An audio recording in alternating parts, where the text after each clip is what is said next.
So welcome back to the woodshop, guys. This week I got a little project. I'm going to not really tell you what it is at the very beginning, and hopefully you'll stick with me till the end of this so you can check it out.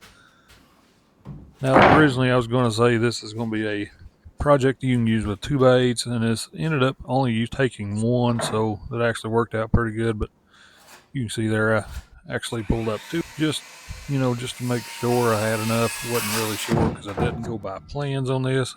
I was kind of just going by a picture and figuring things out as I went. And you can see here I just took a piece of brown board or hardboard they call it and just tightened it up in a clamp, just made an arc. I cut these arcs out on the bandsaw, of course, as you can tell. I ended up using two of these, so that may give it a little bit of an indication as to what this project's going to be.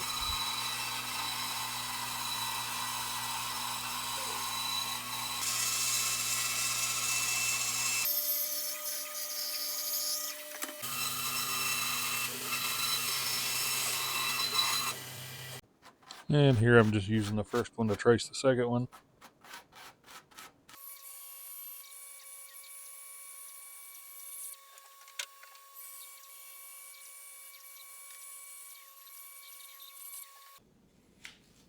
Here I'm actually using what is called carpet tape. It's pretty good double-sided tape, and you can see I use this to stick these two pieces together. That way I can get them pretty much symmetrical, get them even, plane down, that kind of stuff.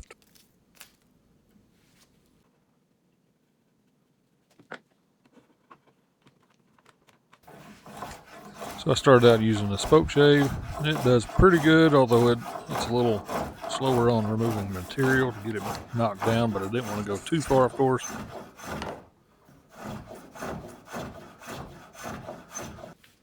And next I turned to a hand plane just to kind of speed things up a little bit. I had a little bit of a deadline on this one as it was for a baby shower, so that'll make sense as to what the project ends up being.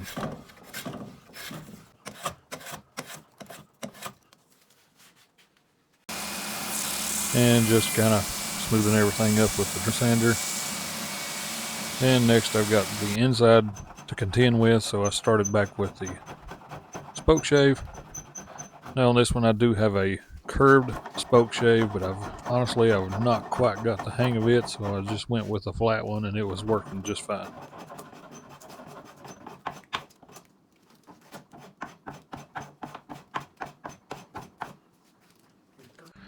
Here I'm using just some templates here just to round over the ends, and again you'll see as the video goes along, you'll see why I rounded these over, and you can kind of tell what we were going for.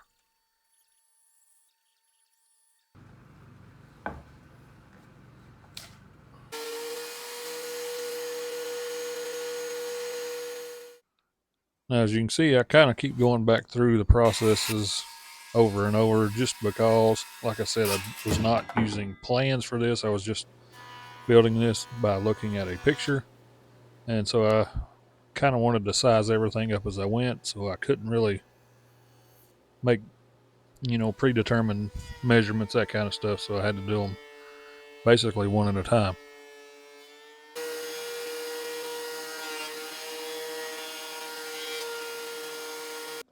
Here I'm just gluing up a couple pieces. And actually, the reason I done the glue up, the board was wide enough, but as probably a lot of you know, a lot of these have the pith in the middle of it, and those will always crack and cause a lot of issues. So I cut that out and glued up what was left over to make it. Hopefully, at this point, I'm hoping it's wide enough to do what I want it to do, which it did in the end. And as you can see, I'm using these parallel clamps, cabinet clamps, or whatever you want to call them.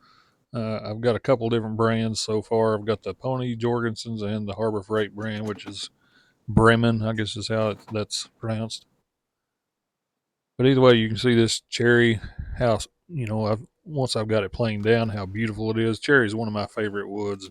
If you've never had the chance to work with it, if you get the opportunity, I would very much recommend it.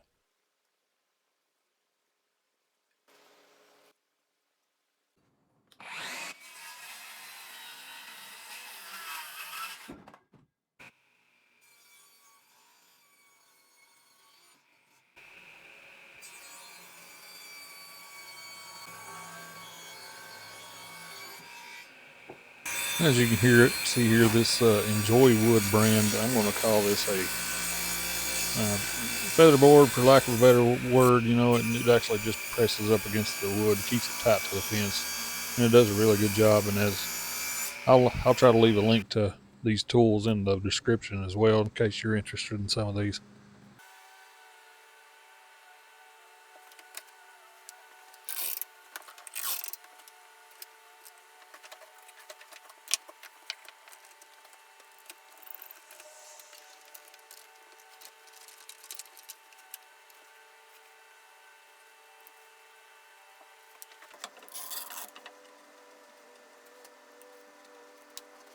As you can see here, I just laid out a couple marks. I'm going to be cutting these. I've done some predetermined measurements off camera, of course.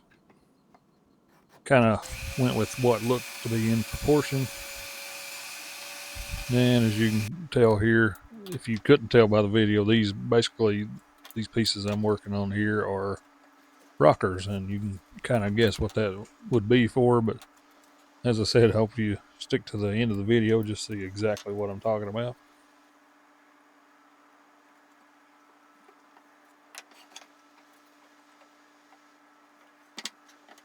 Squaring everything up and getting these uprights set in here. And I'm using this just basically a scrap piece to kind of measure the height on both pieces.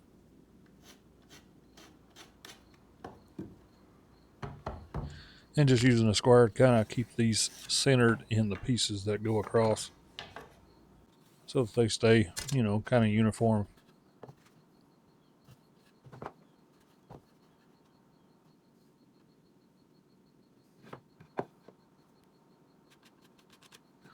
And the reason I was measuring that is because as those are rocking, the bevel is going to be a little bit different because they're slanted just a little bit, so I had to tilt my blade.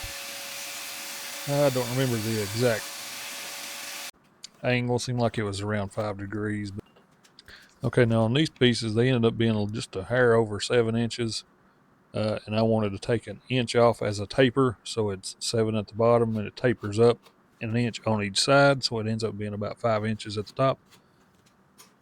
And I use that same angle for the inside part of these, and just taking the glue bottle itself and using it as the diameter of the circle I wanted.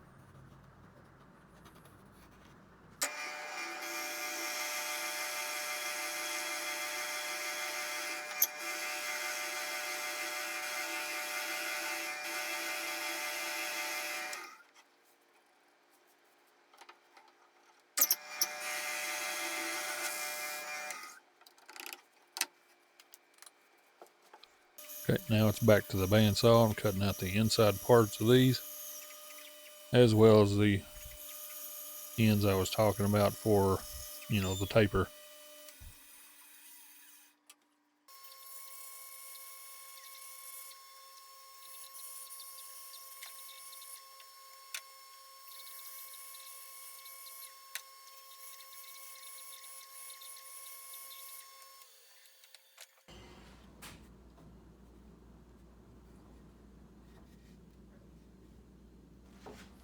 Now, as you know, the bandsaw doesn't give a super clean cut, so I'm just taking the hand plane here and kind of smoothing up the edges.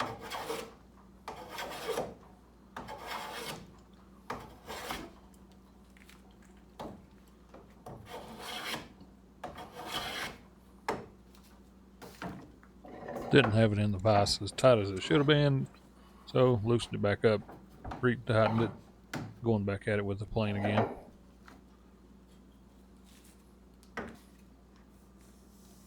And just showing you how pretty the grain is on this cherry. And working on the other piece, just kind of speeding along here.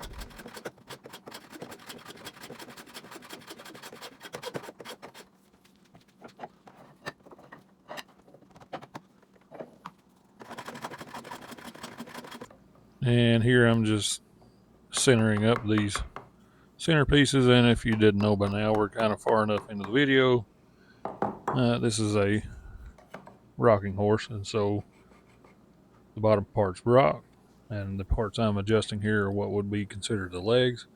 So I'm setting those centered up as good as I can, side to side as well as front to back in the pieces that it's sitting on.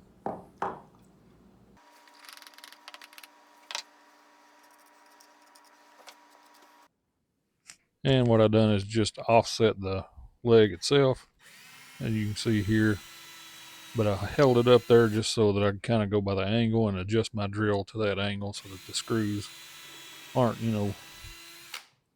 riding in and out one way or another, and poking through the leg.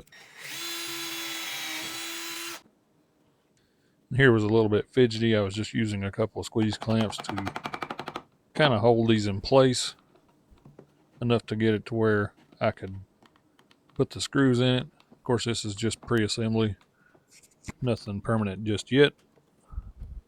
And it was a little tricky getting them lined up. You can see I added them in.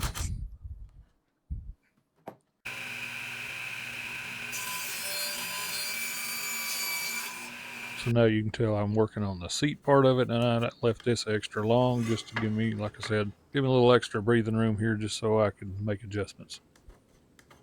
And now at this point, as I said, I went by a picture, and so the center of this seat kind of has a arc to it as well. I guess it'd be for the little toddlers' little legs to sit in between. And you can see my wife helping me mark that out.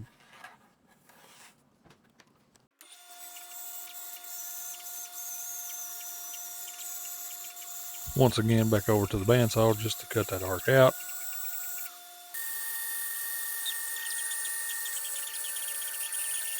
And as you can tell here, I've got these little router guides here that just kind of make rounded edges, and I just used them to mark them out. Finished them up over on the belt sander.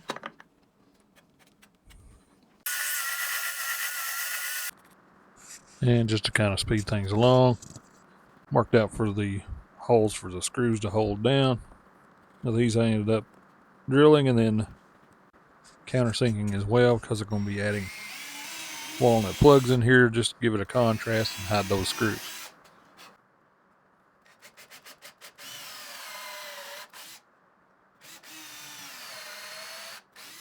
Now this is where I had most trouble, because I am not an artist when it comes to drawing, and so it took me a lot of sketching back and forth and that kind of stuff to come up with the head of the horse, and also to make it in proportion, so that was a bit of a challenge for me. But in the end, I think I got it pretty much as I wanted it. And just because I felt like I was going to get a lot of orders for these, I ended up going and making templates of all the complicated pieces, the head and the seat, the legs, the rockers, that kind of stuff. So it'll be a lot easier next time, and I'm not doing guesswork. So I ended up cutting the whole horse head out on the bandsaw. Luckily got it pretty good, and then end up on the belt sander again, just to kind of clean everything up. Did have to change to a spindle sander. Didn't record that part of it, but I think most of you can figure that part out. Here I'm adding, the hole where the handle goes.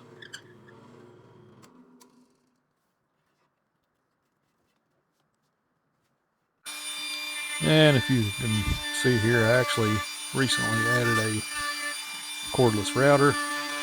This is a Harbor Freight brand. They had a parking lot sale not too long ago, and ended up couldn't get it in store. They were sold out, so I bought this one online, and so far it's working pretty great. Now I'm just using a 1/8 inch round over bit, so just kind of knock the sharp edges off everything and give it a nice look.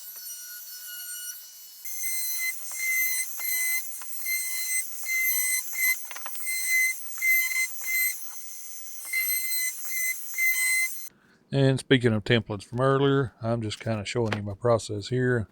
You can see the little brown board, same material as I got my assembly table top. Really good stuff, but it does make for a lot of dust, as you'll see here in just a moment. And I don't have dust collection hooked up to the router, so you can see it makes quite a mess. But this is just one of the pieces I actually made a template of.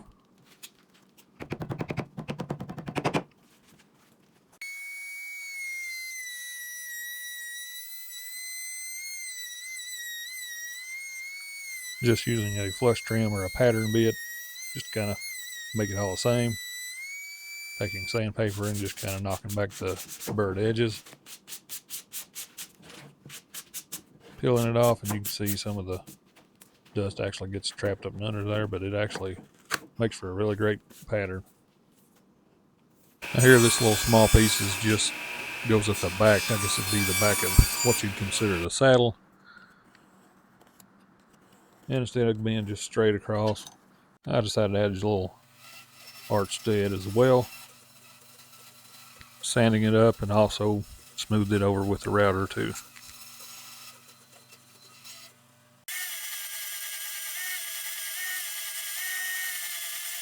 Now, because I've seen this in a picture, I'm just kind of going by what they did, which they had pocket hole screws. I know a lot of people don't like pocket hole screws, but I've never had issues with this, and this is going to be a little toddler on this thing, so we're not trying to support a house or anything, so it's going to be plenty strong enough. Okay, starting to assemble the parts for the final time.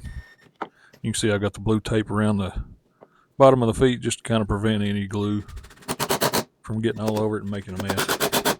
And some of the eagle-eyed viewers, you may notice my glue bottle there. It's actually a barbecue condiment bottle. That's all I could find at the time, and these little condiment bottles, ketchup and mustard bottles, they actually make, in my opinion, probably the best glue bottles. And this is the only one I could find at the time. Okay, and here I'm not going super crazy with the amount of glue I put on there, just enough to kind of hold it in place. And the screws are going to do the majority of that, but this gives it, kind of keep it from moving around just in case the screws back off at any point.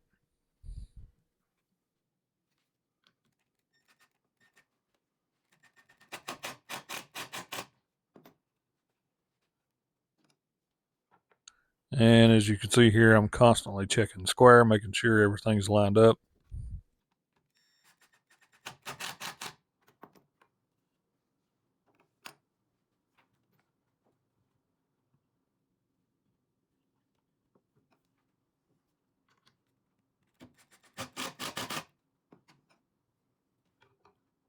And although the front edge seemed to be good and square, the back was a little narrow, it seemed, so I did end up using a clamp as a spreader, just to spread that out just a little bit because it's good and tight at this point.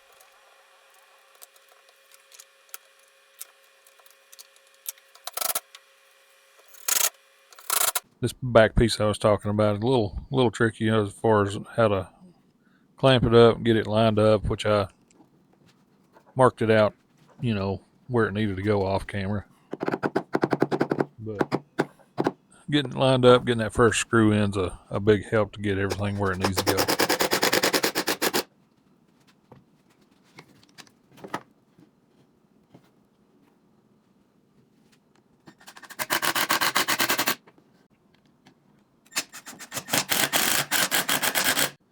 Now here I actually took the horse's head and actually mounted it in the vise, started the first screw, and then went in from underneath, making sure it was square. Little tricky to get that thing lined up, but we ended up getting it in the end, and I think it turned out really well.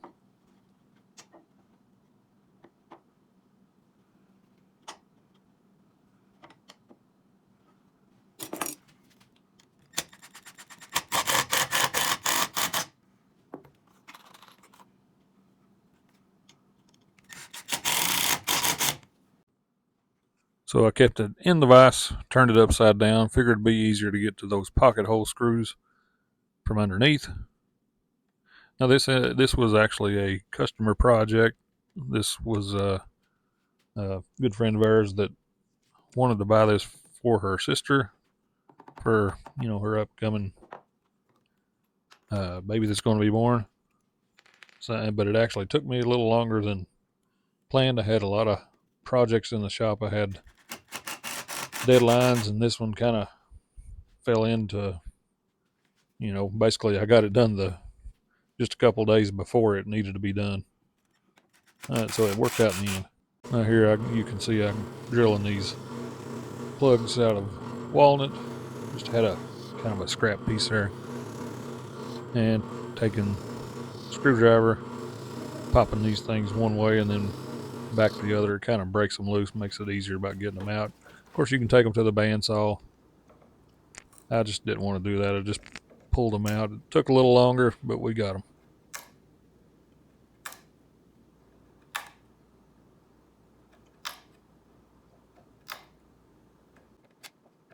Now, this video ended up being quite a bit longer than I had originally thought it would.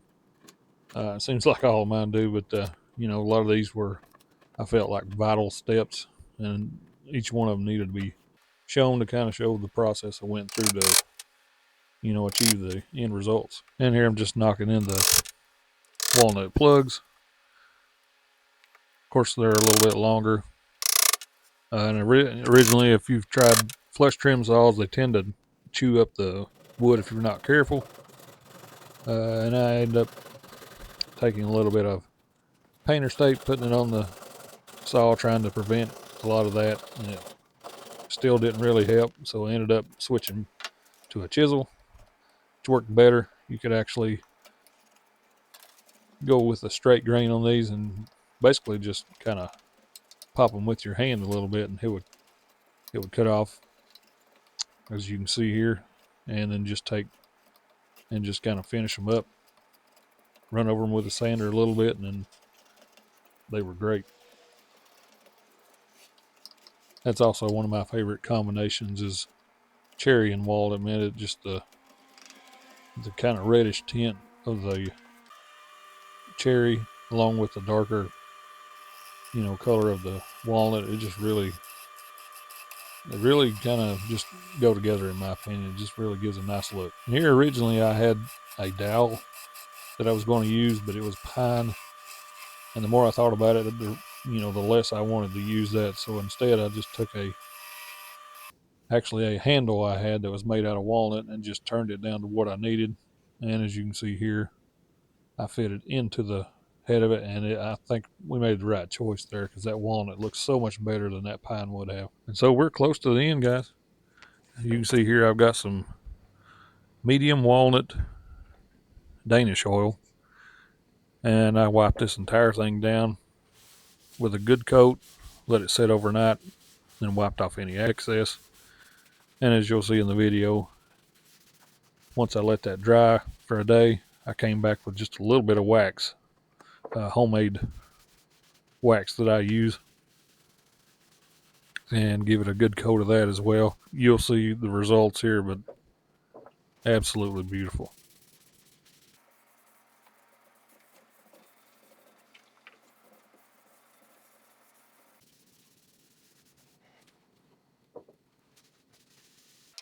Just kind of speeding along, and I actually put my logo in the bottom of this and thought I was recording, but apparently I didn't hit the button. But either way, as you can see here, I've come back the next day, and I'm going with my homemade wax I was talking about. Just getting that everywhere, gives it a really smooth finish and preserves the wood, that kind of stuff. And I'm actually doing two different versions of this video. One, I'm explaining everything. Second version, I'm just going to be basically doing shop sounds, where a lot of people kind of like that. It's more relaxing. You're not listening to a bunch of noise. I may add a little music to that second video as well. But anyway, I think we're at the end of this thing. You can see by the what I'll call beauty shots here how this thing turned out. It turned out absolutely beautiful. The owner seemed happy with it, and I am too. Hopefully you do as well. Throw some comments down in the comment section. Tell me what you think about it. Hit that like button, subscribe, all that good stuff, and we'll see you on the next one.